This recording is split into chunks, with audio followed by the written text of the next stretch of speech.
Hello guys, स्वागत है आपका मेरे इस ब्यूटीफुल से चैनल में जिसका नाम है स्मार्ट स्टडीज़। और आज मैं आपको इस वीडियो में कुछ नया सिखाने वाला हूँ, कुछ यूनिक सिखाने वाला हूँ। और जो भी पढ़ाने वाला हूँ वो एकदम क्रिस्प पढ़ाने वाला हूँ, कंसाइज पढ़ाने वाला हूँ। और आपको बिल्कुल अच्छे से समझ में आएगा, बहुत बढ़िया तरीके से। ओके, स्टार्ट करते हैं। सो हाय गाइस, आज हम स्टार्ट करेंगे हमारा एक न्यू चैप्टर, एक बहुत ही इंटरेस्टिंग सा चैप्टर, हमारी क्लास 11 फिज़िक्स का जेई नीट और बोर्ड्स के लिए बहुत ही ज़्यादा प्यारा चैप्टर, जिसका नाम है न्यूटन्स लॉज ऑफ मोशन, जिसका हम पार्ट 1 पढ़ेंगे। जैसा कि आप सबने इस वीडियो लेक्चर की स्टार्टिंग में देख लिया था कि आज हम क्या पढ़ने वाले हैं, तो मैं एक बार फिर से दूसरी बार आपको बता देता हूँ कि आज हम पढ़ने वाले हैं हमारी क्लास 11 फिज़िक्स का next and most important chapter, जिसके बिना आप आगे की फ़िज़िक्स को कंटिन्यू नहीं कर पाओगे। आप क्लास 12th में कुछ नहीं समझ पाओगे, आपको बहुत ज़्यादा प्रॉब्लम आएगी अगर आपको ये चैप्टर नहीं आता है तो, जिसका नाम है न्यूटन्स लॉ ऑफ मोशन। ठीक है, तो यार आज इस चैप्टर को हम बहुत ही डिटेल में पढ़ेंगे, बहुत ही जल्दी ख़त्म करेंगे। जल्दी ख़त्म करने का कहीं से भी ये मतलब नहीं है कि हम ऊपर-ऊपर से पढ़ेंगे, हम डिटेल में नहीं पढ़ेंगे, हम थोड़ा बहुत पढ़ेंगे, ऐसा कुछ नहीं है। आज हम इस लेक्चर में बहुत कुछ पढ़ने वाले हैं, बहुत कुछ अच्छे से समझने वाले हैं। और मैं बस आपसे इतना कहूँगा कि अगर आप इस चैप्टर को रिवाइज़ करने आए हो, देन ऑफ कोर्स आप यहाँ से पढ़ सकते हो, यहाँ से कंटिन्यू कर सकते हो। मैं आपको ये प्रॉमिस करता हूँ कि आपका ये जो चैप्टर है, ये 1 से डेढ़ घंटे के अंदर-अंदर मैं ख़त्म करूँगा। और 1 से डेढ़ घंटे के अंदर-अंदर ख़त्म करने का मतलब कहीं से भी ये नहीं है कि मैं कोई टॉपिक छोड़ूँगा, कोई क्वेश्चन नहीं कराऊँगा। सब कुछ मैं यहाँ पर एकदम डिटेल में कवर करूँगा, बढ़िया तरीके से कवर करूँगा।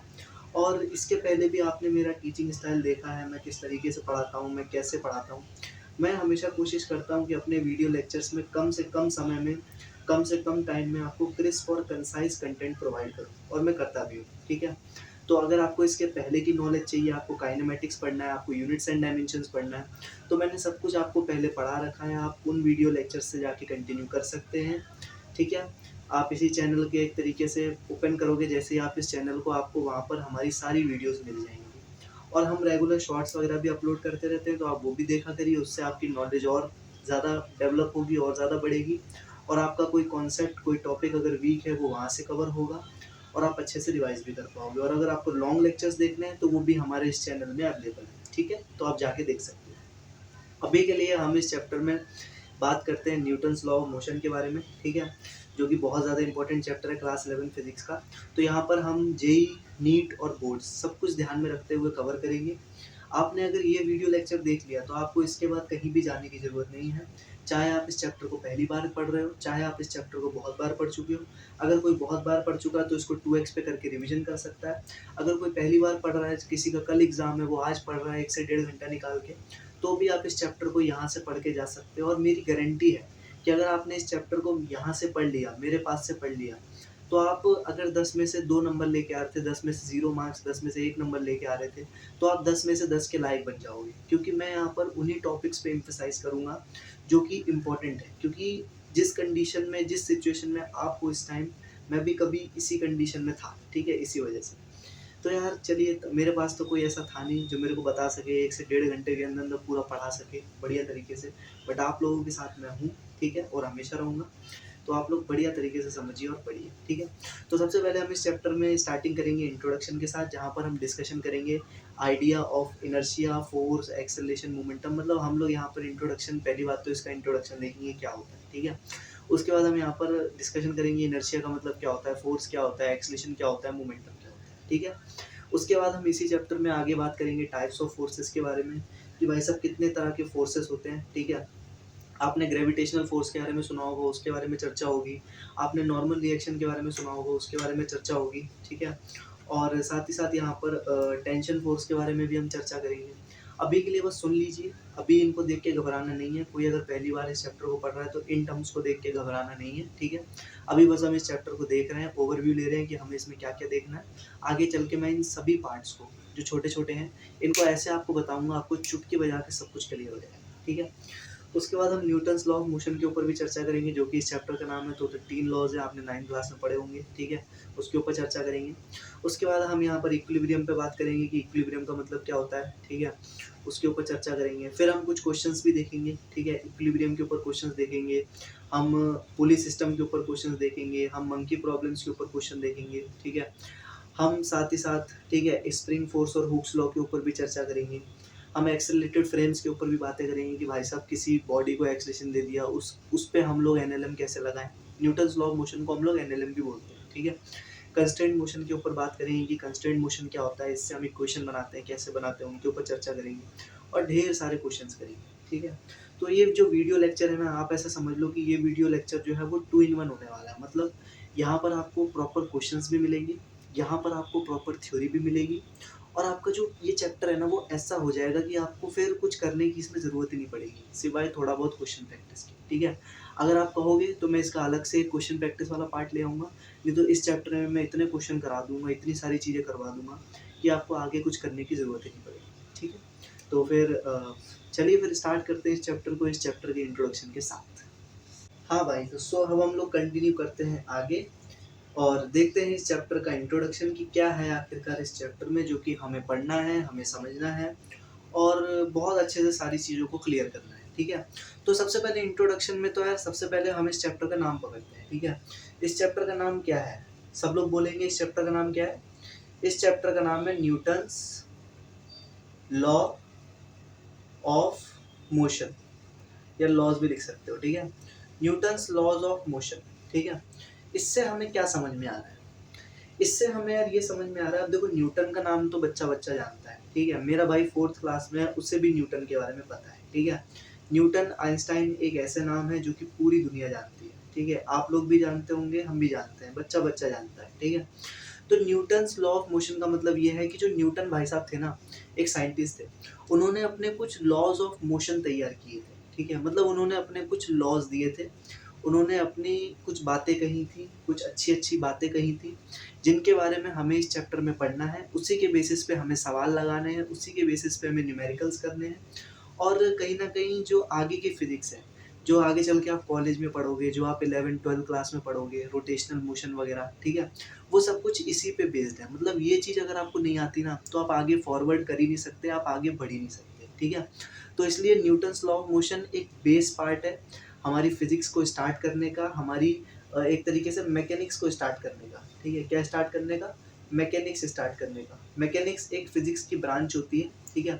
जहाँ पर हम बेसिकली, अब मैकेनिक्स का मतलब क्या है? मैकेनिकल काम, ठीक है? जैसे कार का चलना, एरोप्लेन का चलना, ठीक है? साइकिल का चलना, ठीक है? बॉल को फेंकना, ये जो मैकेनिकल काम होते हैं ना, उसे हम लोग मैकेनिक्स बोलते हैं, ठीक है? तो फिज़िक्स में आगे जैसे-जैसे हम बढ़ेंगे तो एक टर्म आएगा मैकेनिक्स, ठीक है? तो ये पूरी ब्रांच ऑफ फिज़िक्स होती है। मैकेनिक्स क्या है? एक तरीके से ब्रांच ऑफ फिज़िक्स है, ठीक है? ब्रांच ऑफ फिज़िक्स है, जिसकी जो न्यू है ना, जिसकी जो न्यू है, मतलब जो बिल्डिंग ब्लॉक होता है ना, जो पहली जो बेसिकली हम कह सकते हैं कोई भी बिल्डिंग बनती है तो उसमें जो ईंटें हैं, वो न्यूटन्स लॉ ऑफ मोशन है, ठीक है? मतलब न्यूटन भाई साहब ने अपनी कुछ ऐसी-ऐसी बातें कही थी, जिससे एक नई ब्रांच ऑफ फिज़िक्स बन के तैयार हो गई, जिसे हम मैकेनिक्स कहते हैं, ठीक है? और ये जो चैप्टर है, वो मैकेनिक्स का एक तरीके से बेस पार्ट है, ठीक है? मतलब उस अगर मैकेनिक्स एक बिल्डिंग है, तो जो न्यूटन्स लॉ ऑफ मोशन है ना, वो उसके नीचे का बेस है, ठीक है?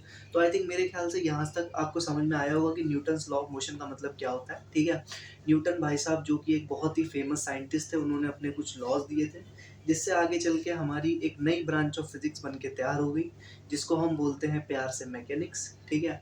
और जो Newton's law of motion chapter है, ये मैकेनिक्स नाम की जो ब्रांच ऑफ फिजिक्स है, उसका जो है वो एक तरीके से बिल्डिंग ब्लॉक है, ठीक है। इतना समझ में आया? बिल्कुल, ठीक है।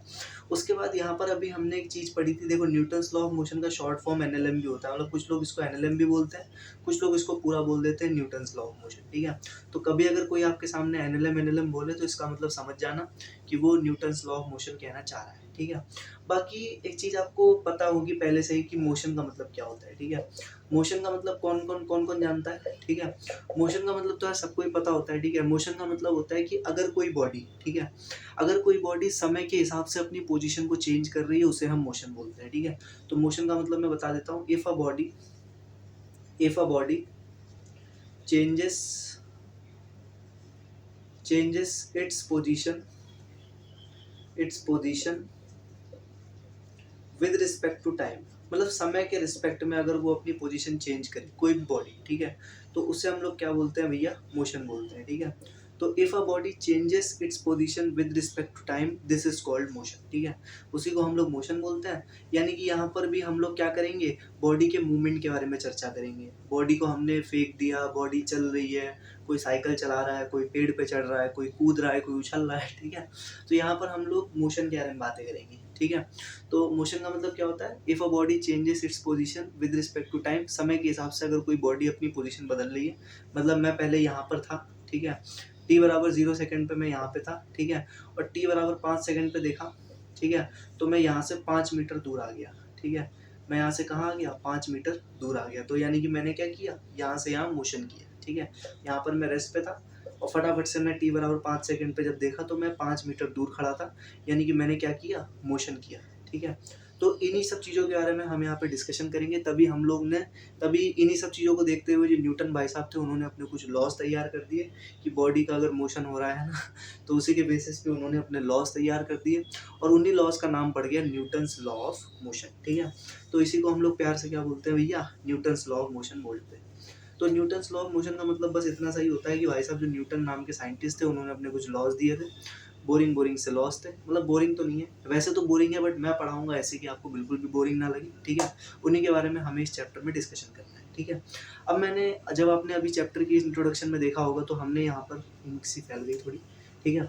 तो जब आपने एक तरीके से अभी चैप्टर का एक तरीके से जो स्टार्टिंग में हमारा ओवरव्यू रहता है ना, जिसमें हम बताते हैं कि हम क्या क्या पढ़ाने वाले हैं, ठीक है, उसमें आपने देखा होगा कि यार मैंने कुछ आइडिया ऑफ वगैरह वगैरह लिखा था, ठीक है।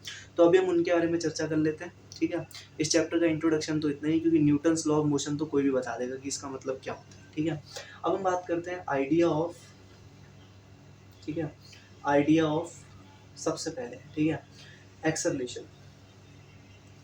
अब एक्सेलरेशन में जैसे ही बोलूँ ना, अब मेरे को एक्सेलरेशन बताने की जरूरत नहीं है, मैं जैसे ही बोलूँ आपको वैसे ही आंसर करना है, ठीक है। एक्सेलरेशन का मतलब क्या होता था, rate of change of velocity with respect to time, ठीक है। मतलब समय के हिसाब से जो वेलोसिटी है वो किस हिसाब से चेंज हो रही है, ठीक है।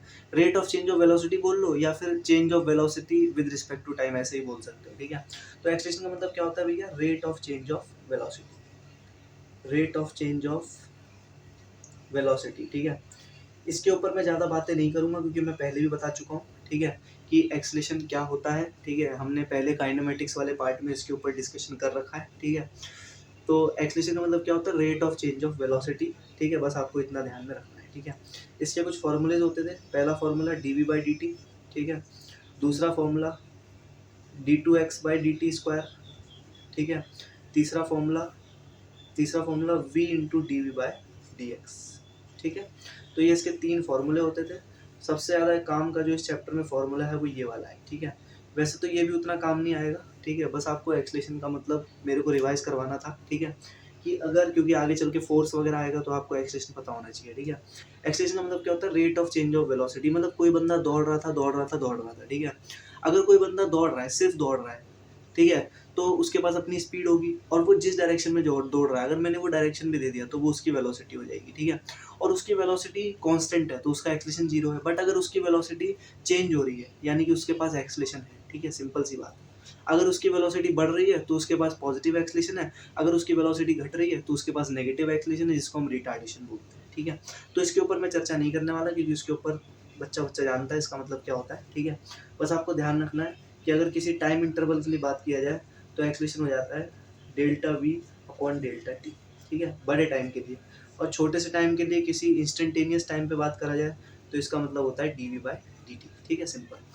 इसको हम लोग ए से रिप्रेजेंट करते हैं। वैसे इस चैप्टर में इसका इतना यूज़ नहीं आएगा बट फिर भी मैंने सोचा एक बार रिवाइज करवा देता हूँ। इतना इसका यूज़ नहीं होगा क्योंकि ये काइनेमेटिक्स वाला पार्ट है, ठीक है, जो मैं पहले आपको पढ़ा चुका हूँ। ये होता है, इसको हम ए से रिप्रेजेंट करते हैं। इसकी यूनिट जो होती है वो होती है मीटर पर सेकेंड स्क्वायर, ठीक है, सिंपल, बस इतना आपको ध्यान में रखना है, ठीक है। तो अब हम चलते हैं सेकंड नंबर पे जिसका नाम है फोर्स, ठीक है। अगला टर्म जो हमारे सामने निकल के आता है वो आता है फोर्स, ठीक है। फोर्स क्या होता है, देखो, फोर्स का मतलब क्या होता है, अगर कोई मेरे से पूछे भाई साहब फोर्स का मतलब बता दो, ठीक है, तो फोर्स का मतलब अगर मैं किसी 9th क्लास के बच्चे से पूछूं या वो बच्चा जो अभी 10th पास करके आया है जस्ट, ठीक है, या कोई 9th क्लास में है, तो वो यही कहेगा कि फोर्स का मतलब क्या होता है, पुश करना या पुल करना, ठीक है। फोर्स का मतलब क्या होता है, पुश और पुल एन ऑब्जेक्ट, ठीक है। अगर मैं किसी बच्चे से पूछूँ तो वो यही कहेगा कि फ़ोर्स का मतलब क्या होता है भैया? फ़ोर्स का मतलब होता है पुश और पुल एन ऑब्जेक्ट, ठीक है? बिल्कुल सही है। ये डेफ़िनेशन बिल्कुल सही है, बट ये डेफ़िनेशन है 9th क्लास की डेफ़िनेशन। ये डेफिनेशन है 10th क्लास की डेफिनेशन, ठीक है? अगर आप 9th-10th में हो और आप फ़ोर्स का मतलब लिखते हो पुश और पुल एन ऑब्जेक्ट, ठीक है? तो ये चीज़ बिल्कुल सही है, ठीक है? इसमें कोई भी दो राय नहीं है कि ये चीज़ बिल्कुल ठीक है, ठीक है? फ़ोर्स का जो एक्चुअल मतलब होता है वो मैं आपको अभी बताऊँगा, जो कि 11th क्लास के हिसाब से होता है, ठीक है? जो हम पढ़ेंगे न्यूटन के सेकंड लॉ में, ठीक है? अभी के लिए आप बस इतना ध्यान रखो कि हाँ, ठीक है, फ़ोर्स का मतलब होता है पुश और पुल एन ऑब्जेक्ट। फ़ोर्स को हम लोग रिप्रेज़ेंट करते हैं F से, ठीक है? और मान लो यहाँ पर कोई बॉडी है जिसका कोई बॉडी है, ठीक है? जिसका मास m है, जिसके पास आगे की तरफ एक्सलेशन a है, ठीक है? तो इस बॉडी पे लगने वाला फ़ोर्स कितना हो जाएगा? F is equal to m into a, ठीक है? इस तरीके से। खैर, एक बात का ध्यान रखना, फ़ोर्स का मतलब पुश और पुल एन ऑब्जेक्ट नहीं होता है। क्या बोला मैंने? नहीं होता है, ठीक है?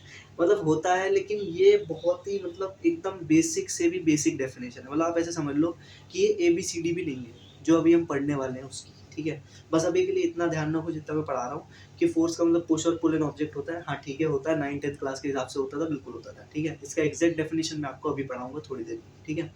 बाकी फ़ोर्स जो होता है, ठीक है? इसको कैलकुलेट करने का तरीका होता है mass of the body multiply bye acceleration of the body. मतलब, ठीक है, मतलब कोई बॉडी है जिसका मास m है, इमेजिन करना कोई बॉडी है, जैसे मान लो ये बॉडी है, ठीक है? ये बॉडी, इसका मास स्मॉल m है, इसको मैंने आगे की तरफ एक्सलेशन a दे दिया, ये आगे जाई जा रही है, जाई जा रही है, जाई जा रही है, ठीक है? तो इस पे लगने वाला जो मैंने फ़ोर्स लगाया होगा, वो होगा इसका मास मल्टीप्लाई बाय जो मैंने इसको एक्सलेशन दिया है, वो वाला, ठीक है? तो force is equal to mass into acceleration, ठीक है? फ़ोर्स की जो यूनिट होती है वो सबको पता है, न्यूटन होती है, ठीक है? फ़ोर्स की जो यूनिट होती है वो न्यूटन होती है। अरे फ़ोर्स का मतलब यही तो होता है कि भाई साहब यहाँ पे एक बॉडी है, मैंने इसको इधर धक्का मार दिया, यही तो मैंने इस पे क्या करा, मैंने इस पे फ़ोर्स लगाया, और इसका जो फ़ोर्स होगा, ठीक है, वो कितना होगा, ठीक है?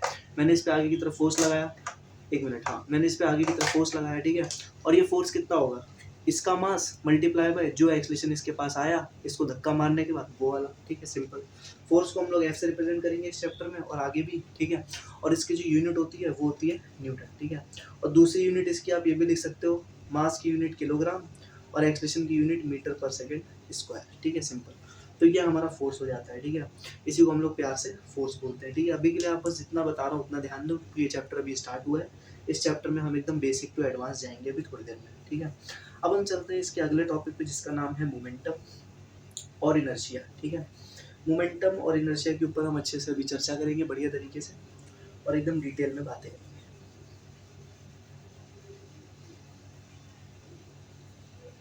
आई होप आप लोगों को मज़ा आ रहा होगा, समझ में आ रहा होगा और फ़ील भी आ रही होगी, ठीक है? अब हम चलते हैं अगले टॉपिक पे जिसका नाम है मोमेंटम, ठीक है? मोमेंटम, मोमेंटम, MOMENTEM, मोमेंटम, ठीक है? सबसे पहले एक चीज़ ध्यान रखो, ठीक है? कि हमें फ़िज़िकल क्वांटिटीज़ को रिप्रेज़ेंट करना आना चाहिए, ठीक है? तो जो मोमेंटम होता है ना, इसको हम लोग पी से रिप्रेजेंट करते हैं, ठीक है? मतलब आगे चल के हम लोग मोमेंटम को किससे रिप्रेजेंट करेंगे? पी से रिप्रेजेंट करेंगे, ठीक है? बाकी एक बात तो यार आपको पता ही है कि एक्सेलरेशन वेक्टर क्वांटिटी। हाँ भाई, तो अब हम चलते हैं अपने नेक्स्ट टॉपिक पे जिसका नाम है टाइप्स ऑफ फोर्सेस, ठीक है? बहुत ही आसान टॉपिक है, बहुत ही ईज़ी टॉपिक है और मैं ऐसा कहूँगा कि यार ये टॉपिक मतलब मैं एकदम ना फ्लो में चल रहा हूँ, एकदम मतलब एक-एक सीढ़ी चढ़ रहे हैं हम लोग, है ना?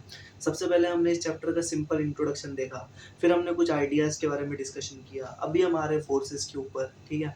इसके बाद हम न्यूटन के लॉज़ के ऊपर आएँगे, फिर हम इक्विलिब्रियम के ऊपर आएँगे, बहुत सारे टॉपिक्स हैं और ये सारे टॉपिक्स ना आपस में इंटरलिंक्ड हैं। मतलब ऐसा मैं नहीं कर सकता हूँ कि मैं पहले आपको इक्विलिब्रियम पढ़ा दूँ, फिर मैं आपको फोर्सेस पढ़ाऊँ, ठीक है? ऐसा नहीं हो सकता है। मेरे को एकदम धीरे-धीरे फ्लो में चलना पड़ेगा और मैं वही चलने की कोशिश कर रहा हूँ, ठीक है? तो मैंने आपका टाइम बचाने के लिए पहले ही लिख दिया है टाइप्स ऑफ फोर्सेस, ठीक है? जिसमें हम सबसे पहले ग्रेविटेशनल फ़ोर्स के बारे में चर्चा करेंगे, साथ ही साथ हम नॉर्मल रिएक्शन के बारे में चर्चा करेंगे, ठीक है? और फिर उसके बाद एक फ़ोर्स और बचता है टेंशन फ़ोर्स, उसके बारे में बातें करेंगे, फिर हम चलेंगे अपने नेक्स्ट टॉपिक पे, ठीक है? तो सबसे पहले ग्रेविटेशनल फ़ोर्स का मतलब क्या होता है? देखो, ग्रेविटेशनल फ़ोर्स का मतलब होता है ये एक ऐसा फ़ोर्स होता है जो कि ग्रेविटी ऑफ़र करती है, ठीक है? ग्रेविटेशनल फ़ोर्स ऑफ़र करती है, मतलब ग्रेविटेशनल फ़ोर्स एक ऐसी फ़ोर्स है जो कि एक्ट करती है towards the centre of earth, ठीक है?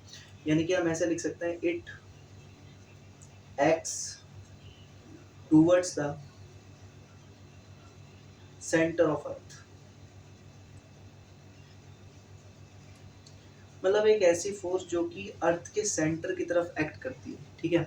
मतलब जैसे मान लो ये हमारी अर्थ है, ठीक है, ये अर्थ बड़ी अजीब सी बनी है बट मान लो अर्थ है, ठीक है। ये अर्थ का सेंटर होगा, ठीक है। यहाँ पर मैं खड़ा हुआ हूँ, ठीक है, यहाँ पर मैं खड़ा हुआ हूँ और मेरा मास जो है वो m है, ठीक है। तो एक ऐसी फोर्स जो कि अर्थ के सेंटर की तरफ एक्ट करे, ठीक है, अर्थ के सेंटर की तरफ एक्ट करे, अर्थ के सेंटर की तरफ एक्ट करे, ये अर्थ का सेंटर है ओ, ठीक है। ये क्या है, हमारी अर्थ है, धरती माता, ठीक है। ऐसी फोर्स जो कि धरती माता के सेंटर की तरफ लगे किसी भी बॉडी के ऊपर, उसे हम ग्रेविटेशनल फोर्स बोलते हैं, ठीक है। ये एक फोर्स लग रहा है towards the centre of earth. अगर मैं यहाँ पे जाके खड़ा हो जाऊँ, ठीक है, अगर मैं यहाँ पे जाके खड़ा हो जाऊँ, ठीक है, तो भी ये अर्थ के सेंटर की तरफ ही लगेगा, ठीक है, एफ। अगर मैं यहाँ पे जाके खड़ा हो जाऊँ तो भी ये अर्थ के सेंटर की तरफ ही लगेगा, एफ, ठीक है। और इस एफ की वैल्यू होती है mass of body multiply by acceleration due to gravity. ये जी क्या होता है, एक्सेलरेशन ड्यू टू ग्रेविटी, ठीक है। मैं एक बार और बताता हूँ थोड़ा सा, ठीक है, थोड़ा सा अच्छे से, ताकि आपको और अच्छे से समझ में आ जाए, ठीक है। ये नॉर्मल रिएक्शन वाला पार्ट मैं अभी बताऊंगा आपको, ठीक है। उसके पहले अभी आप समझिए ग्रेविटेशनल फोर्स, ठीक है। जैसे कि मान लो यहीं पे बता देता हूँ, ये हमारी अर्थ है, ठीक है, ये हमारी अर्थ है। यहाँ पर मैंने एक ब्लॉक रख दिया मास m का, ठीक है। ये अर्थ का हमारा सेंटर है O, ये क्या है, हमारी अर्थ, ठीक है। तो एक ऐसी फोर्स जो कि अर्थ के सेंटर की तरफ लगे, ठीक है, F, सिंपल। अगर मैंने इसी ब्लॉक को यहाँ पे रखा होता मास m को, ठीक है, तो एक ऐसी फोर्स जो कि अर्थ के सेंटर की तरफ लगे, सिंपल, F। अगर मैंने इस ब्लॉक को यहाँ पे रखा होता तो एक ऐसी फोर्स जो कि अर्थ के सेंटर की तरफ लगे, F। अगर मैंने इस ब्लॉक को यहाँ पे रखा होता तो एक ऐसी फोर्स जो कि अर्थ के सेंटर की तरफ लगे, एफ, ठीक है। इसी एफ का जो मैग्नीट्यूड होता है वो पता है कितना होता है, ये होता है मास ऑफ ब्लॉक, जो भी चीज है उसका mass, multiply by acceleration due to gravity. ये जी पता है कौन सा है, वही है जी, 9.8 वाला ही जी है ये, ठीक है। आगे चल के जब हम ग्रेविटेशन पढ़ेंगे तो हम जी के बारे में पढ़ते हैं कि ये जी कहाँ से आता है, ठीक है। अभी के लिए आप उस सब चीज़ों को भूल जाइए, ठीक है। बस इतना ध्यान रखिए कि हाँ, ये जी की वैल्यू क्या है, इस जी की वैल्यू है 9.8 मीटर पर सेकेंड स्क्वायर, ठीक है, सिंपल। तो यही क्या होता है हमारा, बेसिकली ग्रेविटेशनल फोर्स होता है, ठीक है, जो कि अर्थ के सेंटर की तरफ एक तरीके से लगता है, सिंपल, ठीक है। अब ये तो तरीका हो गया सिंपल हमारा, एक तरीके से ज्योग्राफिकल तरीका, ठीक है, जिसमें हम पूरी अर्थ वर्थ बना के एक तरीके से ड्रॉ कर रहे हैं, ठीक है। वैसे कैसे ड्रॉ करते हैं, वैसे ड्रॉ करने का तरीका सिंपल होता है कि जैसे कि हम लोग ग्राउंड के बारे में बोलते थे ना, कि ये एक तरीके से सीधी लाइन है, ये ग्राउंड है, ठीक है, और मैंने यहाँ पर एक मास एम रख दिया, ठीक है, मास एम रख दिया। तो आपको ये चीज़ ध्यान रखनी, ग्रेविटेशनल फोर्स को रिप्रेजेंट करने का तरीका होता है इस तरीके से कि ये नीचे की तरफ लग रहा है m इंटू जी, ठीक है। ये हो जाता है हमारा ग्रेविटेशनल फोर्स, ठीक है, ये हो जाता है हमारा ग्रेविटेशनल फोर्स, सिंपल। और मतलब एक तरीके से हमें ऐसे यूज़ करना है कि अगर कभी ऐसे ग्राउंड दे दिया जाए तो हमें ऐसे दिखाना है m इंटू जी। हम ऐसा एज्यूम कर लेते हैं, हम ऐसा एज्यूम कर लेते हैं, सॉरी, हम ऐसा एज्यूम कर लेते हैं कि ये जो फोर्स लग रहा है ये towards the centre of the earth जा रहा है। मतलब अगर ये ग्राउंड है, यहाँ पर एक मास m रख दिया, तो अगर मैं, मेरे से कोई क्या ग्रेविटेशनल फोर्स दिखाओ तो मैं ऐसे दिखाऊंगा m इंटू जी, ये हमारी ग्रेविटेशनल फोर्स हो जाएगी, ठीक है, सिंपल। इस तरीके से हम ऐसा मान लेते हैं कि ये जाते जाते जाते जाते जाते अर्थ के सेंटर तक मिल जाएगा जाके, ठीक है, यहाँ तक पहुँच जाएगा, ओके। तो इसी को हम लोग प्यार से क्या बोलते हैं भैया, ग्रेविटेशनल फोर्स बोलते हैं। बाकी यार ग्रेविटेशनल फोर्स आपको साफ साफ दिख रहा है, ये कैसा नेचर का है, ये पुलिंग नेचर का है, ठीक है। तो ग्रेविटेशनल फोर्स क्या कर रहा है, देखो, एक होता है पुश करना, एक होता है पुल करना, ठीक है। पुश का मतलब क्या होता है, देखो, पुश का मतलब होता है बेसिकली ऐसे, ठीक है, जैसे कोई बॉडी ऐसे रखी हुई है, ठीक है, ऐसे मान लो, जैसे कोई बॉडी ऐसे रखी हुई है तो मैंने इसको ऐसे कर दिया, ठीक है, ऐसे खींच लिया, ऐसे खींच लिया, इसे हम कहते हैं एक तरीके से क्या करना, अपनी तरफ पुल कर लेना। और ऐसे का मतलब क्या हो जाता है, पुश कर देना। कैसे बताऊँ यार, देखो, जैसे मान लो हमारे पास ये बोर्ड है, ठीक है, ये बोर्ड है, ठीक है, बोर्ड है, ठीक है। इसको मैंने एक तरीके से आगे की तरफ क्या कर दिया, पुल कर दिया, और पुश का मतलब इसको मैंने पीछे की तरफ खींच दिया, ठीक है, इस तरीके से। तो पुश और पुल का मतलब यही होता है। तो आपको साफ साफ दिख रहा है कि ये जो फोर्स है ये कैसा है, ये इसको नीचे की तरफ खींच रही है, यानी कि नीचे की तरफ क्या कर रही है, पुल कर रही है। नीचे की तरफ खींच रही है मतलब क्या कर रही है, इस मास को नीचे की तरफ खींच रही है, इसका मतलब नीचे की तरफ पुल कर रही है, ठीक है। तो ये एक पुलिंग फोर्स होता है, ये एक पुलिंग फोर्स है, ठीक है ब्रो। बस इसको हम प्यार से क्या बोलते हैं भैया, पुलिंग फोर्स बोलते हैं, ठीक है। तो ये हमारा पुलिंग फोर्स हो जाएगा, और इसी को हम लोग प्यार से क्या बोलते हैं, ग्रेविटेशनल फोर्स बोलते हैं, जो कि बहुत ही ज़्यादा आसान है, ठीक है। इसके बाद हम चर्चा कर लेते हैं नॉर्मल रिएक्शन के ऊपर कि नॉर्मल रिएक्शन क्या होता है, ठीक है। नॉर्मल रिएक्शन कुछ नहीं है यार, देखो, आपको एक बात पता है, ठीक है, आपने इतना तो क्लास 9 में पढ़ा ही है, ठीक है, कि अगर अगर इसके ऊपर सिर्फ नीचे mg लग रहा होता है या फिर सिर्फ नीचे ग्रेविटी लग रही होती तो सिर्फ एक ही फोर्स है, तो इसका मतलब तो ये कि ये जो मास है ये ग्राउंड फाड़ के नीचे चला जाना चाहिए था। सिंपल सी बात है। देखो, जैसे कि मान लिया मेरे पास अब अभी हमारा ये कंप्लीट हो गया, ठीक है, अब हम इसके ऊपर आ गए नॉर्मल रिएक्शन के ऊपर, ठीक है। मान लो ये एक तरीके से हमारा मास है, ठीक है, इसकी मैंने कहा आप लोग थोड़ा सा इसको बता दो ग्रेविटेशनल फोर्स कहाँ लग रही है, ठीक है। तो आप लोगों ने क्या किया, ऐसे बना दिया, ठीक है, हाँ सर ये रही आपकी ग्रेविटेशनल फोर्स, mg लग गया, ठीक है, ग्रेविटेशनल फोर्स लग गई। अब कोई आपसे पूछे कि यार ठीक है आपने mg लगा दिया, ग्रेविटेशनल फोर्स लगा दी, तो क्या इस बॉडी के ऊपर सिर्फ एक ही फोर्स लग रहा है, ग्रेविटेशनल फोर्स? हम कहेंगे हाँ एक ही लग रहा है, क्योंकि हमारे सर ने तो अभी सिर्फ ग्रेविटेशनल फोर्स ही पढ़ाया हमको, ठीक है। हमने कहा ठीक है, अगर इसके ऊपर सिर्फ mg फोर्स लग रहा है, सिर्फ एक ही फोर्स लग रहा है, मतलब बॉडी के ऊपर सिर्फ एक ही फोर्स लग रहा है, इसका मतलब बॉडी जो है ना उस पर एक ही फोर्स है नीचे की तरफ mg, और कोई फोर्स ही नहीं है ग्राउंड पे जो लग रहा है, ठीक है। इसका मतलब तो ये कि जो बॉडी है वो नीचे ग्राउंड फाड़ के चली जानी चाहिए थी, बॉडी बॉडी जो है वो ग्राउंड फाड़ के नीचे चली जानी चाहिए थी, पाताल लोक में चली जानी चाहिए थी, ऐसे ऐसे ऐसे, क्योंकि उसके ऊपर तो एक ही फोर्स लग रहा है mg, उसको कोई ऊपर रखने वाला है ही नहीं, ठीक है। तब इंट्रोडक्शन होता है हमारी अगली फोर्स का, जिसका नाम है नॉर्मल रिएक्शन, ठीक है।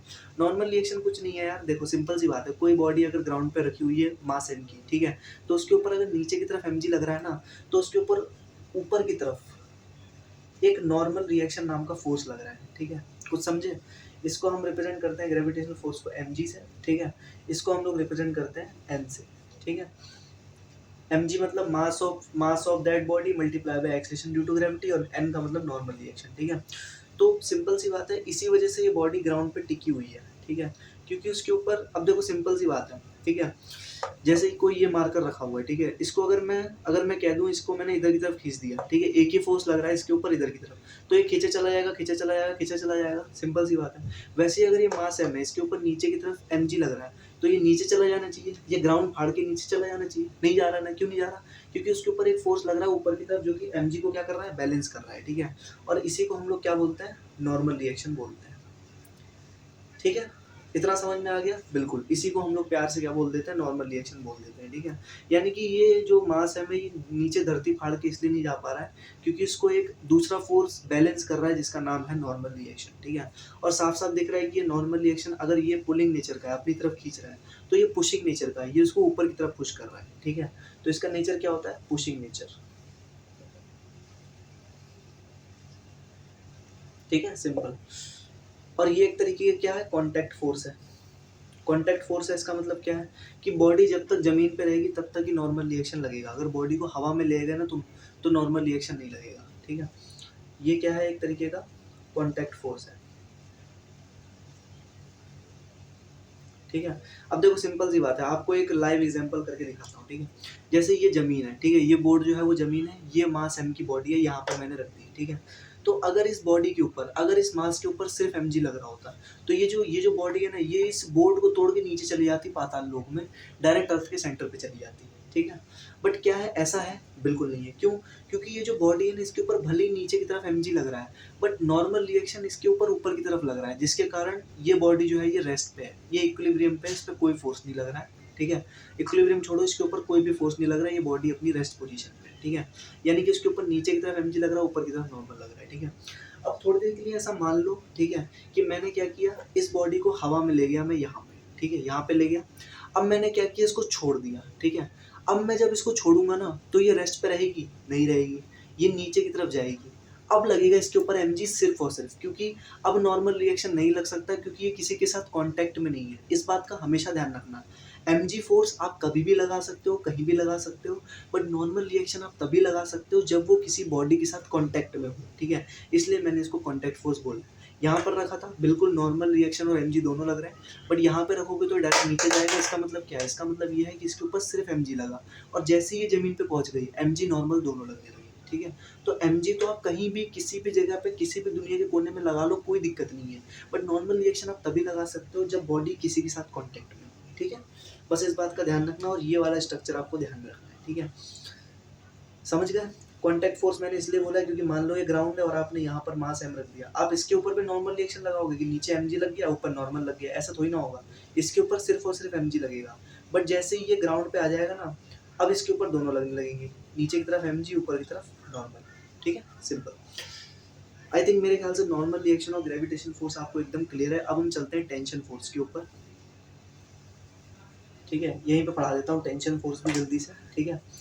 फिर हम चलेंगे अपने नेक्स्ट टॉपिक पे, जो कि है इस चैप्टर का बहुत ही इंपॉर्टेंट टॉपिक, जिसका नाम है न्यूटन्स लॉ ऑफ मोशन, जिसके ऊपर ये चैप्टर बना हुआ है, ठीक है। अब हम चलते हैं अगले टॉपिक पे, जिसका नाम है टेंशन फोर्स। आखिरकार क्या होता है टेंशन फोर्स, फटाफट से डिस्कशन करते हैं, ठीक है। देख भाई, टेंशन फोर्स कुछ नहीं है, बहुत आसान है, ठीक है। जैसे कि मान लिया मेरे पास, ठीक है, टेंशन फोर्स को पहली बात हम टी से दिखाते हैं। सबको रिप्रेजेंट करने का अपना अपना नोटेशन है। नॉर्मल रिएक्शन को एन से, टेंशन फोर्स को टी से, ग्रेविटेशन फोर्स को एम जी से, ठीक है। टेंशन फोर्स जो होता है बेसिकली ये तब आता है जब रस्सी होती है, ठीक है, जब रस्सी हो, ठीक है। मतलब टेंशन फोर्स कभी ऐसे अपने आप नहीं आता है, ठीक है, बॉडी के नेचर की वजह से नहीं आता है जैसे एमजीओ नॉर्मल आ जाते हैं, ठीक है। टेंशन फोर्स तभी आता है जब रस्सी होती है, ठीक है, जब कोई चीज़ रस्सी से बंधी होती है, जब कोई चीज़ रस्सी से बंधी हो, रस्सी से बंधी हो, ठीक है। जैसे मान लो ये ऊपर की दीवार है, सीलिंग, ठीक है, मैंने क्या किया, यहाँ पर रस्सी लटका दी, ठीक है, और यहाँ पर मैंने एक मास लटका दिया, ठीक है, यहाँ पर मैंने क्या कर दिया, एक मास लटका दिया। अब जैसे ही मास लटका हुआ, ये ग्राउंड है, ठीक है, आपको जैसे ही आपने मास देखा, आपने नीचे की तरफ एमजी लगा दिया। अब क्या आप यहाँ पर नॉर्मल रिएक्शन लगाओगे? क्या आप यहाँ पर नॉर्मल, और मैंने थोड़ी देर के लिए बोल दिया ये जो मास है ये रेस्ट पे है, ठीक है, क्या आप यहाँ पर नॉर्मल रिएक्शन लगाओगे? ऊपर की तरफ नॉर्मल लगा, इसको कंप्लीट कर देते हैं, तो नॉर्मल और एमजी आपस में बराबर हो जाएंगे, ठीक है। अब नीचे की तरफ एमजी लगा हुआ है, ठीक है, और ये मास जो है वो रेस्ट पे है, क्या इसके ऊपर नॉर्मल रिएक्शन लगेगा? नहीं लगेगा, क्योंकि किसी के साथ कांटेक्ट में नहीं है। अगर ये रस्सी के साथ कांटेक्ट में है ना, तो रस्सी की तरफ से नॉर्मल रिएक्शन लगेगा, ठीक है, और जो रस्सी की तरफ से नॉर्मल रिएक्शन लगता है ना, उसे हम टेंशन बोलते हैं, और टेंशन कुछ इस तरीके से लगेगा, ठीक, ठीक है, जिसकी वजह से ये जो बॉडी है ये ना नीचे जाएगी ना ऊपर जाएगी, अपनी रेस्ट पोजीशन पे रहेगी। इसका मतलब T is equal to mg हो जाएगा, ठीक है। इसी को हम प्यार से टेंशन फोर्स बोलते हैं, ठीक है। टेंशन फोर्स जो मतलब होता है, टेंशन फोर्स का मतलब सिंपल है। पहली बात तो ये तभी आएगा जब रस्सी प्रेजेंट हो, ठीक है। दूसरी बात, जब कोई चीज़ रस्सी से बंधी हो तब ये लगेगा। ये चीज़ रस्सी से बंधी है, लग रहा है, अगर ये जमीन पे होती नहीं लगता, ठीक है, सिंपल। दूसरी बात, इसको जो लगाने का तरीका होता है वो कुछ इस तरीके का होता है। एमजी तो हमेशा नीचे लगेगा, ठीक है। टेंशन फोर्स हमेशा अवे फ्रॉम द बॉडी लगेगा, ठीक है। टेंशन फोर्स जो लगेगा वो कैसे लगेगा? हमेशा always away from the body.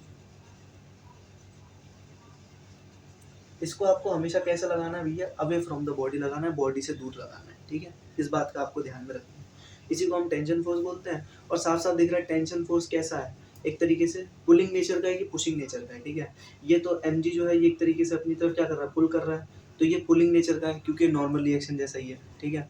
ये है पुलिंग नेचर का, नहीं पुशिंग नेचर का, सॉरी, ये है पुशिंग नेचर का,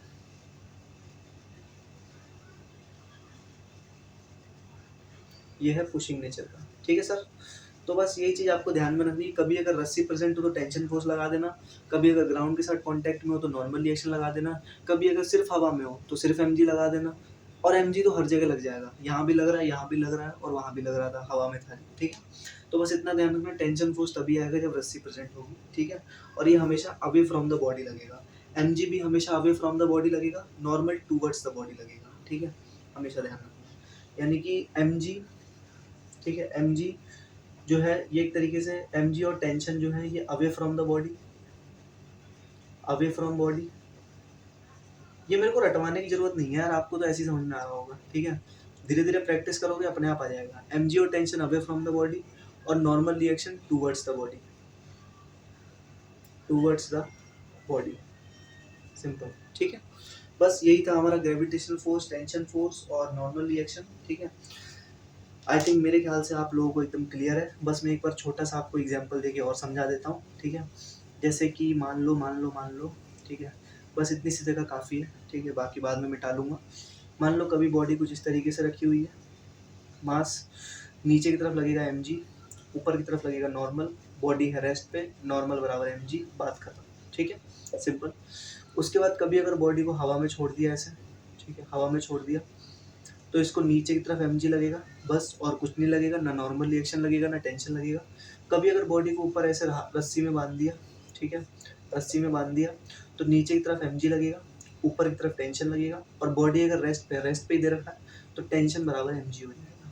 ठीक, बस ये 3 केस आपको ध्यान रखने हैं। इसी के साथ हमारा टाइप्स ऑफ फोर्सेस भी खत्म होता है। अब हम चलेंगे हमारे नेक्स्ट टॉपिक पे, जिसका नाम है न्यूटन्स लॉ ऑफ मोशन, जिसके ऊपर ये चैप्टर बनाया गया है। ठीक है, चलिए फिर हैं इस चैप्टर के नेक्स्ट टॉपिक पे, जो कि हमारा इस चैप्टर का थर्ड टॉपिक है। हमने अभी तक 2 टॉपिक बहुत अच्छे से समझ लिए हैं, बहुत अच्छे से पढ़ लिए हैं, बहुत अच्छे से उनको अंडरस्टैंड कर लिया है। अब हम चलते हैं इस चैप्टर के हमारे नेक्स्ट टॉपिक पे, जिसका नाम है न्यूटन्स लॉ ऑफ मोशन। मतलब यार न्यूटन ने कौन कौन से लॉ दिए थे जिसके ऊपर हमने ये पूरा चैप्टर बना दिया, जिसके ऊपर ये पूरा बड़ा सा चैप्टर बन गया, जो कि इस चैप्टर का सबसे मोस्ट इम्पॉर्टेंट टॉपिक है। ठीक है, जो कि कोई भी इंसान जो होता है वो सबसे पहले हमसे यही पूछता है कि न्यूटन के कौन कौन से लॉज थे। ठीक है, तो उनके बारे में हम अच्छे से डिस्कशन कर लेते हैं। आपने इसके बारे में एक तरीके से क्लास 9th में भी पढ़ रखा होगा, अब आप क्लास 11th में दोबारा पढ़ रहे होगे। ठीक है, बट क्लास 9th में हम कैसे पढ़ते हैं, ऊपर ऊपर से पढ़ते हैं, उतना डिटेल में नहीं जाते हैं, हमें बस डेफिनेशन रटी होती है। बट क्लास 11 में हमारे लिए इंपॉर्टेंट है इस चीज़ को एकदम डेप्थ तक जाके समझना। ठीक है, तो अभी वो काम हम करते हैं। सबसे पहली बात, आपको ये चीज़ तो पता ही होगी कि न्यूटन ने अपने कितने लॉ दिए थे। न्यूटन ने अपने 3 लॉ दिए थे। ठीक है, और उन्हीं 3 लॉ के बेसिस पे अब हम आगे देखते हैं।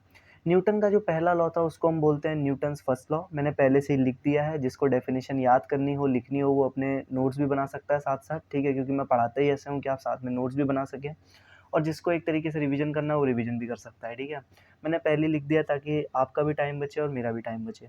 तो न्यूटन का जो फर्स्ट लॉ कहता है, ठीक है, पहली बात तो न्यूटन का जो फर्स्ट लॉ होता है उसे हम प्यार से लॉ ऑफ इनर्शिया भी बोलते हैं। ठीक है, मतलब न्यूटन का फर्स्ट लॉ जो है उसको अब लॉ ऑफ इनर्शिया भी बोलते हैं, क्योंकि अभी जो थोड़ी देर पहले मैंने आपको इनर्शिया का मतलब समझाया था ना, उसे ही न्यूटन का फर्स्ट लॉ बोलते हैं। ठीक है, अब आप कहोगे ऐसा कैसे हो सकता है। मतलब अभी थोड़ी देर पहले जो हमने देखा था ना कि इनर्शिया एक बॉडी की प्रॉपर्टी होती है। ठीक है, कि अगर कोई बॉडी रेस्ट पे है तो वो रेस्ट पे रहना चाहती है, कोई बॉडी अगर मोशन में है तो वो मोशन में रहना चाहती है, उसी को हम लोग इनर्शिया बोलते हैं, और ये बॉडी की प्रॉपर्टी होती है।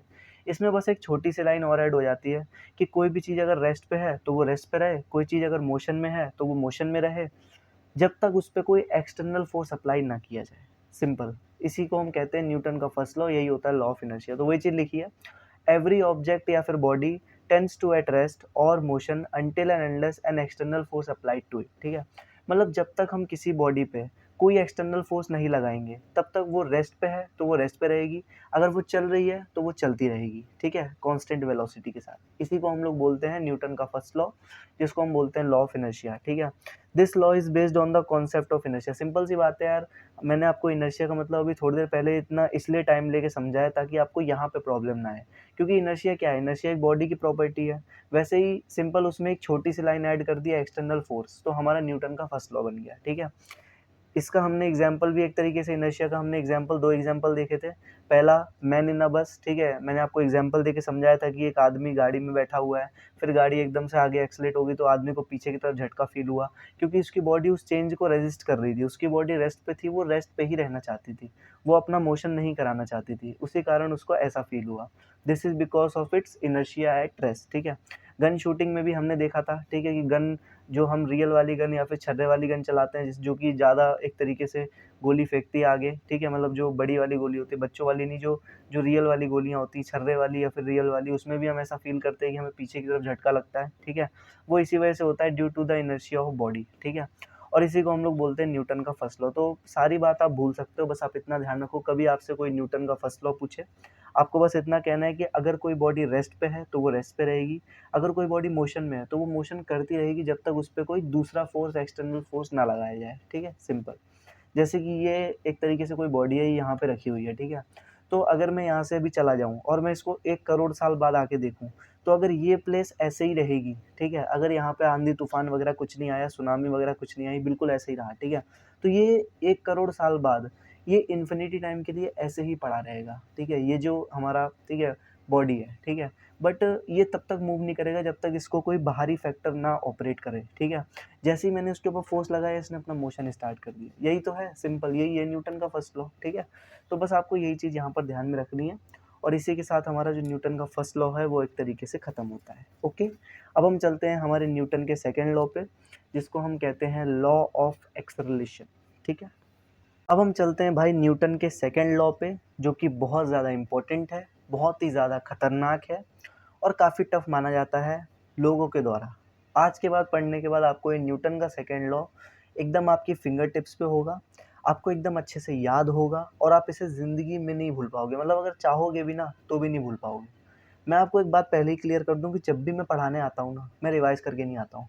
क्योंकि ये सब चीज़ें मैंने अपने टाइम में कुछ इस तरीके से पढ़ी थी, मेरे को कुछ पढ़ाया इस तरीके से गया था कि मैं इन चीज़ों को चाह के भी नहीं भूल पाया और मेरे को ये चीज़ें आज भी याद हैं और मैं आपके साथ शेयर कर रहा हूँ। तो आज मैं उसी तरीके से पढ़ाऊँगा ये वाला लॉ, अपनी आगे की जो भी जर्नी रहेगी इसी तरीके से पढ़ाऊँगा, ताकि जैसा मैंने सीखा है ना फिज़िक्स को, वैसा आप भी सीखो और फिज़िक्स को एज़ अ थ्योरेटिकल सब्जेक्ट ना लेते हुए फ़ील के साथ समझो, फ़ील के साथ, ठीक है? तो यार देखो, फर्स्ट लॉ तो मैंने आपको पहले से ही लिख के दे दिया था, ठीक है? क्योंकि वो लॉ जनरली आता ही है बच्चों को और अगर किसी को नहीं भी आता है, तो भी मैंने उसे लिख के दे दिया, एक्सप्लेन कर दिया और वो बेसिकली इनर्शिया की डेफिनेशन से ही आता है, तो मैंने आपको वो भी समझा दिया, ठीक है? बट सेकंड लॉ जो है ना, वो बहुत सारे लोग गलत तरीके से समझते हैं, गलत तरीके से पढ़ाते हैं और बच्चों को एग्ज़ैक्टली नहीं पता होता है, ठीक है? देखो, फर्स्ट लॉ मैं बताता हूँ, ठीक है? फर्स्ट लॉ तो मैंने बता दिया, अब मैं सेकंड लॉ बताता हूँ, ठीक है? अभी हम कौन-सी क्लास में हैं? 11th क्लास में, ठीक है? अभी हम कौन-सी क्लास में हैं? 11th क्लास में, मतलब हम जेईई नीट लेवल पे आ चुके हैं, बोर्ड्स लेवल पे आ चुके हैं, ठीक है? एक टाइम हुआ करता था जब हम लोग होते थे 9th क्लास में, ठीक है? 9th क्लास में जब जो हमारी एनसीईआरटी नाम की किताब होती थी, ठीक है? वहाँ पर हमें क्या दिया होता था, ठीक है? वहाँ पर हमें क्या दिया होता था? सेकंड लॉ पता है क्या दिया होता था? मैं आपको बताता हूँ। सेकंड लॉ दिया होता था F is equal to m into a, ठीक है? या फिर इसी को लिख दिया जाता था acceleration is equal to F upon m, ठीक है? वहाँ पर ऐसा दिया जाता था कि सिंपल सी बात है, ठीक है? मैं अगर 9th क्लास की एनसीईआरटी की बात करूँ, ठीक है?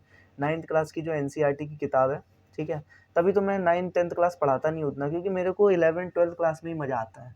क्योंकि यार यहाँ पर जो 9th 10th क्लास में चीज़ें होती हैं ना, वो पढ़ाने लायक है ही नहीं। इतनी आसान चीज़ें हैं और हैं भी तो डेप्थ में नहीं है ज़्यादा, और मुझे मज़ा आता है डेप्थ में पढ़ाने में, इसलिए मैंने स्टार्टिंग ही 11th क्लास से करी है। बाकी आगे चल के कभी इन फ्यूचर प्रोग्राम बना तो 9th क्लास भी पढ़ाएंगे, ठीक है? तो देखो, 9th क्लास की जो हमारी एनसीईआरटी की किताब थी, ठीक है? पहले आप मतलब समझो, डिफरेंस समझो। आप में से बहुत सारे लोग ऐसे होंगे जिनको जिनको सेकंड लॉ का मतलब यही पता होगा। न्यूटन का सेकंड लॉ क्या होता है जी? F is equal to ma। उनसे जैसे ही पूछो वो यही बता देते हैं, ठीक है? तो ठीक है, एनसीईआरटी जो थी 9th क्लास की, उसमें लिखा हुआ था कि ये वाली डेफिनेशन लिखी हुई थी, acceleration is equal to F/m, यही हमारा सेकंड लॉ है, ठीक है? उन्होंने directly F is equal to ma तो नहीं दिया था, उन्होंने acceleration is equal to F upon m दिया था। मतलब कि न्यूटन का सेकंड लॉ ये स्टेट करता है कि जो नेट एक्सेलेरेशन लगती है बॉडी पर, वो इक्वल होती है, ठीक है, force applied on the body per unit मास, ठीक है? इस तरीके से कोई उन्होंने डेफिनेशन दी थी, ठीक है? मतलब उन्होंने एक तरीके से फॉर्मूला दे के ही डेफिनेशन बना दी थी, acceleration is equal to F/m। इसकी डेफिनेशन आप क्या लिखोगे कि न्यूटन सेकंड लॉ, अगर मैं 9th क्लास का बच्चा हूँ तो मैं क्या लिखूंगा? Newton second law states that the net acceleration of the body is equal to the net force applied on the body per unit mass. Simple सी बात है, ठीक है? तो यार इस तरीके से डेफिनेशन दी हुई थी 9th क्लास में, ठीक है? बट मैं आपको पहले ही चीज़ क्लियर कर दूं कि अभी जब हम 11th क्लास में आ चुके हैं, जो न्यूटन ने एक्चुअल लॉ दिया था वो ये बिल्कुल भी नहीं था। मतलब एक्सेलेरेशन, ठीक है, एक्सेलेरेशन F/m या फिर F is equal to ma, ये चीज़ बिल्कुल गलत है। ये चीज़ बिल्कुल गलत है, सरासर गलत है, ठीक है? न्यूटन का second law F is equal to ma कभी था ही नहीं, ठीक है? ये होता है बट ये नहीं भी होता है, ठीक है? अभी आधे ज़्यादा लोग कंफ्यूज हो गए होंगे कि मैं कहना क्या चाहता हूँ, ठीक है? तो मैं आपको बिना कंफ्यूज करे, बिना किसी देरी के फटाफट से एक्सप्लेन करता हूँ न्यूटन का सेकंड लॉ क्या कहता था, ठीक है? न्यूटन का सेकंड लॉ एक्चुअल में बोलता क्या है वो मैं आपको एक्सप्लेन करता हूँ, क्योंकि वही हमको 11th क्लास में पढ़ना है, ठीक है? 9th क्लास में जो हमने पढ़ा वो था फॉर्मूला सिर्फ और सिर्फ, और वो भी सही फॉर्मूला नहीं है। ये मैं कैसे कह रहा हूँ कि F is equal to ma सही नहीं है, अभी बताता हूँ, ठीक है? देखो, न्यूटन का सेकंड लॉ पता है क्या बोलता है? न्यूटन का सेकंड लॉ ये बोलता है कि the net force applied on the body is equal to the rate of change of momentum of the body। समझे कुछ? देखो, न्यूटन का सेकंड लॉ ये कहता है, मैं लिख भी देता हूँ, ठीक है, कि the net force experienced, मतलब किसी बॉडी पे लगने वाला जो नेट फोर्स होता है, एक्सपीरियंस्ड, स्पेलिंग सही है, experienced, the net force experienced by the body, the net force experienced by the body is equal to the rate of change of momentum of the body, ये होता है Newton का second law. हमें यार पता नहीं क्या क्या पढ़ाया गया 9th क्लास में कि न्यूटन का सेकंड लॉ होता है, मतलब किताबों तक में लिखा हुआ है, मतलब एनसीईआरटी तक में लिखा हुआ है, ठीक है। अब वो लोग भी क्या करें, 9th क्लास में बच्चा होता ही छोटा है, उसको क्या ही क्या बताया जाए, ठीक है। बट अभी 11th क्लास में बच्चा हो जाता है बड़ा, तो उसको ढंग से पढ़ाया जाता है। तो ढंग से ऐसे पढ़ाया जाता है कि the net force experienced by the body is equal to the rate of change of momentum of the body, ठीक है। मतलब क्या निकल रहा है इसका मतलब ये निकल रहा है भैया कि जैसे कोई बॉडी चल रही है, जैसे ये कोई बॉडी है, ठीक है, हमारी पुरानी बॉडी, ये कोई चल रही है, ठीक है, ये चली जा रही है, ठीक है, समझ रहे हो, चली जा रही। तो इस बॉडी पे जो लगने वाला नेट फोर्स होगा, मतलब मैं जो इसको चला रहा हूँ, तो मैं इस पे कुछ ना कुछ फोर्स लगा रहा हूँ, ठीक है। तो इस बॉडी पे जो लगने वाला नेट फोर्स होगा ना, वो हमेशा बराबर होगा इस बॉडी के rate of change of momentum के, इस बॉडी के rate of change of momentum के। तो इसको लिखने का तरीका क्या हो जाएगा, न्यूटन का सेकेंड लॉ हमारा हो जाएगा कि the net force experienced by the body F net is equal to rate of change of momentum of the body. Rate of change of momentum क्या हो जाएगा, dp बाई dt, मोमेंटम क्या होता है p, टाइम क्या होता है t, तो ये हो जाएगा F net is equal to dp by dt। This is the Newton second law, ठीक है। इसे हम बोलते हैं भैया, ये है न्यूटन का सेकेंड लॉ एक्चुअल में। समझे अब कुछ, न्यूटन का सेकेंड लॉ यही होता है, F net is equal to D P by D T, ठीक है। तो आज तक जो हम लोग बोलते आ रहे थे कि न्यूटन का second law F net is equal to mass into acceleration होता है, बिल्कुल गलत है। न्यूटन का सेकेंड लॉ होता है net force F net is equal to D P by D t, मतलब the net force experience by the body during its motion is equal to the rate of change of momentum of the body, ठीक है। ये होता है Newton का second law actual में, ठीक है।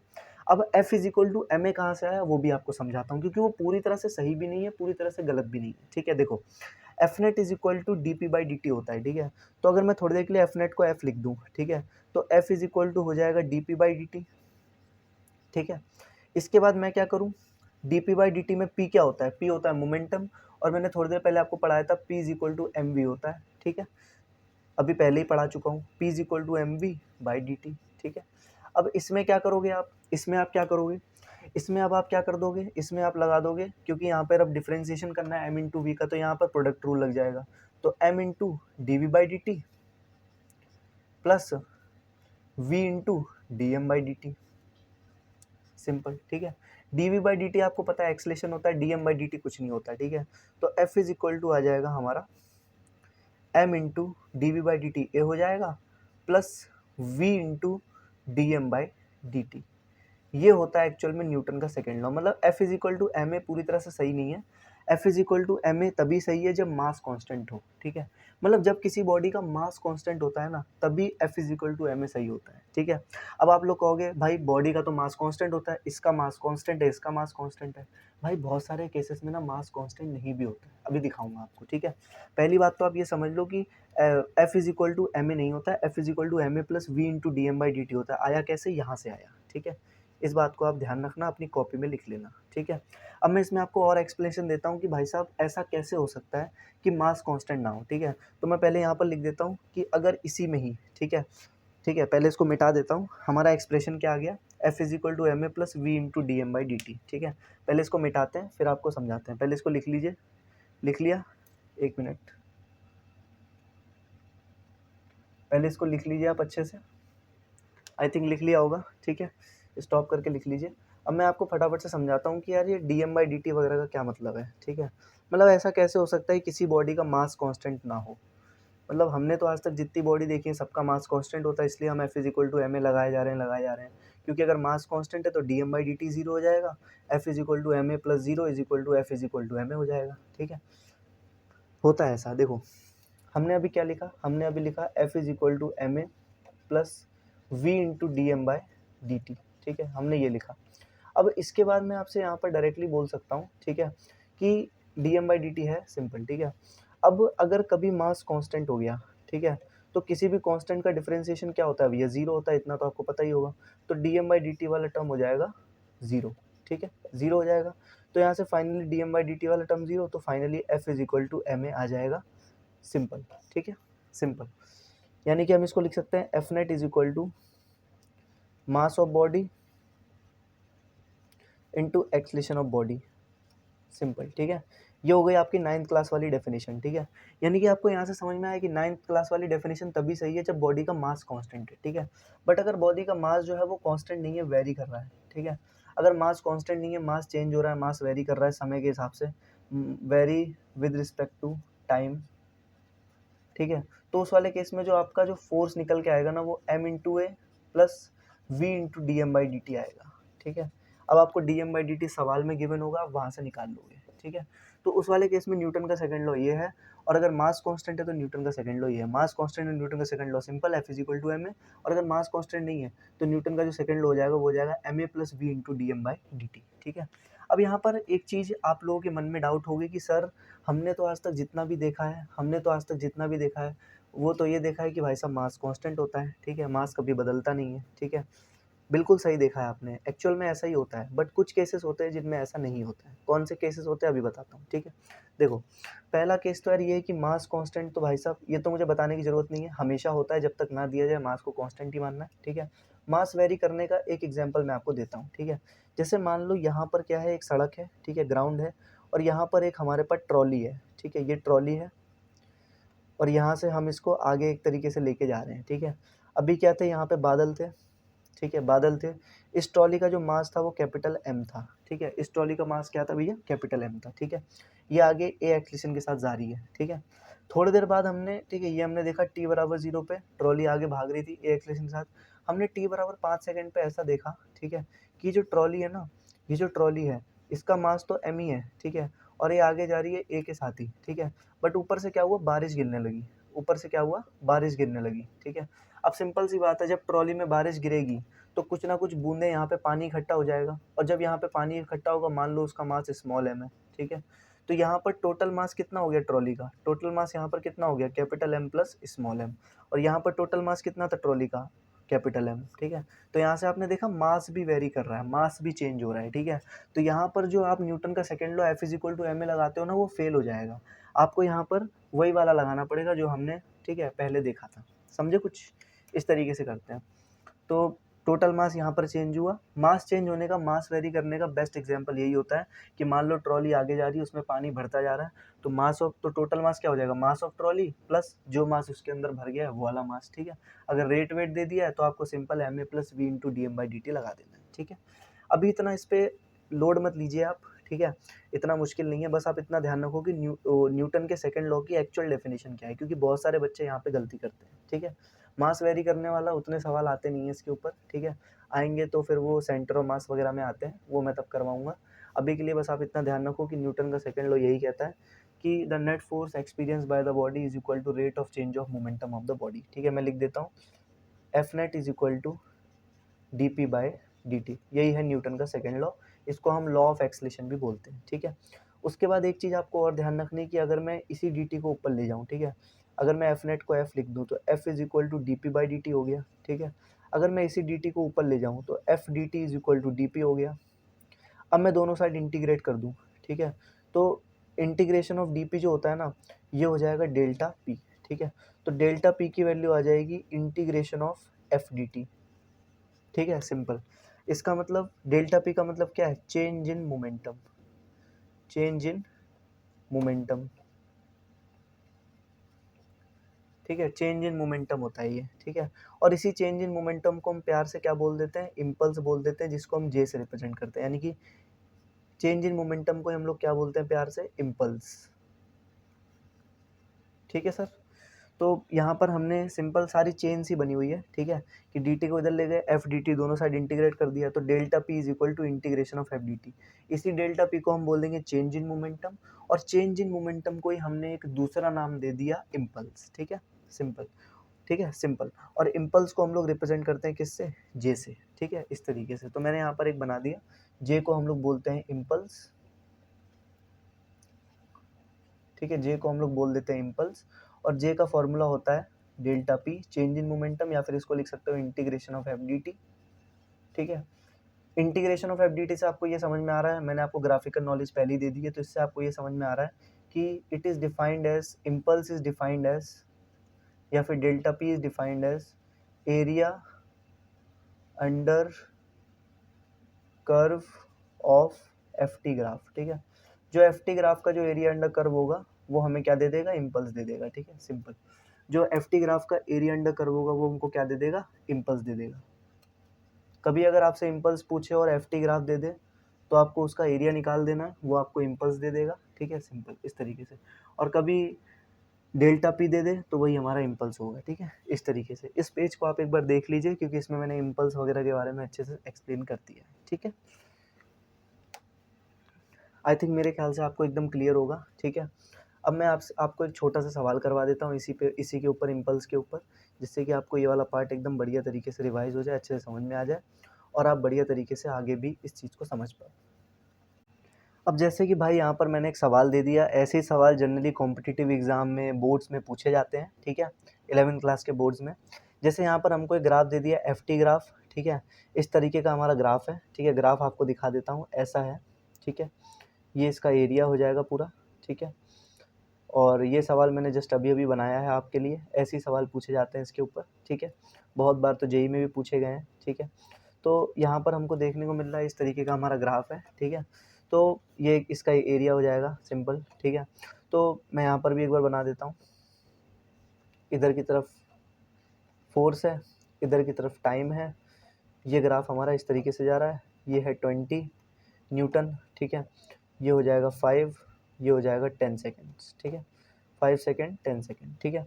तो यहाँ पर हमको ऐसा बोला गया है कि mass of the body 2 kilogram है, इनिशियल वेलोसिटी बॉडी की 2 मीटर पर सेकेंड है, हमें फाइनल वेलोसिटी पूछी है, ठीक है। तो देखो एक बात का हमेशा ध्यान रखना, ठीक है, मैंने अभी क्या बोला, मैंने अभी बोला एफ डी टी का जो इंटीग्रेशन होता है वो हमें डेल्टा पी देता है, चेंज इन मोमेंटम, और उसी को हम लोग इम्पल्स बोलते हैं, ठीक है। तो यहाँ पर हमें क्या यूज़ करना है, हमसे कहीं इम्पल्स नहीं पूछा तो हम इसको नहीं यूज़ करेंगे, इन दोनों को यूज़ करेंगे, ठीक है। तो delta P will be equal to integration of F D T, ठीक है। Integration of F D T का मतलब क्या है, area under curve of F T graph. तो इसका एरिया क्या हो जाएगा, एरिया आ जाएगा, area of F T graph, ठीक है। तो ये area of F T graph कितना आ रहा है, चेंज इन मोमेंटम इम्पल्स कितना आ जाएगा, इसका एरिया कितना निकालोगे, इसका एरिया आराम से निकाल लो। पहला हमारा ये ट्रायंगल बनना है, दूसरा हमारा ये एक तरीके का क्या बन रहा है, रेक्टेंगल बन रहा है, ठीक है।